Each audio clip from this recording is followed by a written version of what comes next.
تقبل الله منكم صالح العمل. اما بعد فاعوذ باللہ من الشیطان الرجیم بسم اللہ الرحمن الرحیم کتب علیکم الصیام صدق اللہ العظیم.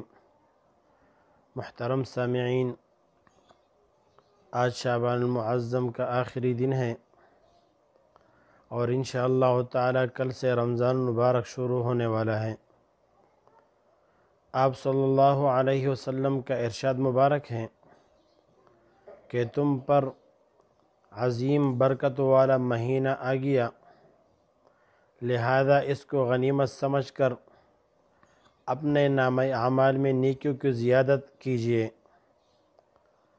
انشاءاللہ تعالی کل سے رمضان کا روزہ شروع ہوگا. چند باتیں اس طرح ہے کہ بہت زیادہ لازمی ہے اور اہم ہے، اور آپ حضرات کا توجہ اس طرف مبذول کرنا چاہتا ہوں. نمبر 1 نیت ہے کہ ہم روزے کا نیت کب سے کریں اور کس طرح کریں. روزے کا نیت دل میں کرنا یہی کافی ہے، یا کوئی ایسی علامات پائی جائے جس سے آدمی کا ارادہ لگتا ہو کہ وہ کل روزہ رکھنے والا ہے، مثلا وہ سحر کرنے لگا تو یہ بھی نیت ہے. لیکن اگر ساتھ ساتھ اس کے زبان سے بھی نیت کی جائے تو یہ سنت پر مکمل طور پر عمل ہو جائے گا. تو انشاءاللہ تعالی جب ہم روزہ رکھنے کا ارادہ رکھتے ہیں تو ہمیں نیت کرنا چاہیے، زبان سے بھی اور دل سے بھی. اور زبان سے نیت یہ ہے، عربی میں اگر کوئی کرنا چاہے وَبِصَوْمِ غَدٍ نَوَيْتُ مِنْ شَهْرِ رَمَضَانَ، اگر اردو زبان میں کہہ دیں کہ میں کل سے رمضان کا روزہ رکھ رہا ہوں تو یہ بھی کافی ہے. تو اگر وہی نیت ہو جائے جو حدیث میں آیا ہے بِصَوْمِ غَدٍ نَوَيْتُ مِنْ شَهْرِ رَمَضَانَ، تو یہ بہتر ہے اور یہ سنت پر عمل ہو جائے گا.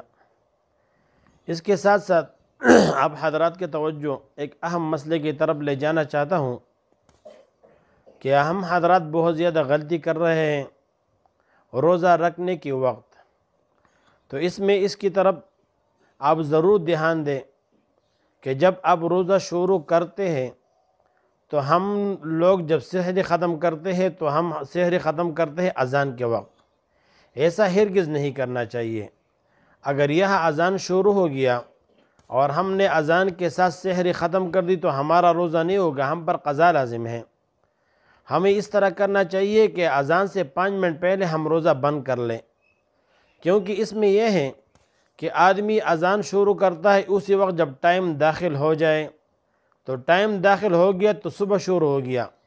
ابھی جب اس نے کانا تھا یہ صبح کے وقت اس نے کہا لیا، اب اس کے اوپر جو قضا لازم آ جائے گا. تو اس میں یہ کر لے کہ آپ اذان کو نہ دیکھیں. ہر گھر میں نقشہ موجود ہے، موبائل میں نقشہ موجود ہے، اسی نقشے کو آپ دیکھتے جائیے، اور اس نقشے میں جس ٹائم صبح صادق طلوع ہوتا ہے آپ اس سے پہلے 5 منٹ سحر بند کر لیں. اس میں بہت احتیاط بھی ہے اور آپ کا روزہ فاسد ہونے سے بچ جائے گا. وما علینا الا البلاغ.